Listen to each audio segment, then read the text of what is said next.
Hi friends, അസ്സലാമു അലൈക്കും. ഇന്നൊരു കുമ്മൽ കറീൻ്റെ റെസിപ്പി ആയിട്ടാണ് വന്നിട്ടുള്ളത്. ആദ്യം ആ കുമ്മലിനെ നന്നായിട്ടൊന്ന് ക്ലീനാക്കി, അതിൻ്റെ പൊടിയൊക്കെ കഴിഞ്ഞ് ക്ലീനാക്കി വെച്ചു. പിന്നെ അത് കഴുകി വൃത്തിയാക്കി വെച്ചു. പിന്നെ ഒരു ചട്ടിയിലേക്ക് കുറച്ച് വെളിച്ചെണ്ണ ഒഴിച്ചിട്ട് അതിലേക്ക് ഒരു സവാള ഇട്ട് കൊടുത്തു. അത് നന്നായി വാടിയപ്പോഴത്തേക്കും ഒരു അര തക്കാളി ഇട്ട് കൊടുത്തു. അതും വാടിയപ്പോഴത്തേക്കും കുറച്ച് 1 ടേബിൾ സ്പൂണോളം മഞ്ഞൾപ്പൊടിയും 1 ടേബിൾ സ്പൂൺ മുളക് പൊടിയും ഇട്ട് നല്ലോണം ഒന്ന് അതിൻ്റെ പച്ചമണം മാറുന്നത് വരെ ചൂടാക്കി. പിന്നെ അതിലേക്ക് ഞങ്ങൾ കഴുകി ക്ലീനാക്കി വെച്ച അരിക്കുമ്മലിനെ ഇട്ട് കൊടുത്തു.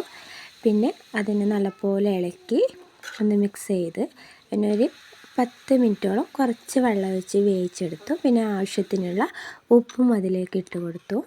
അത് ഒരു 10 മിനിറ്റ് കഴിഞ്ഞ് വെന്തതിന് ശേഷം അതിലേക്ക് ഒരു 2 ടേബിൾ സ്പൂണോളം വെളിച്ചെണ്ണ ഒഴിച്ച് കൊടുത്താൽ നല്ല ടേസ്റ്റി ആയിട്ടുള്ള അരിക്കുമ്മൽ കറി നിങ്ങൾക്ക് കഴിക്കാൻ പറ്റും. എല്ലാവരും ട്രൈ ചെയ്ത് നോക്കണം.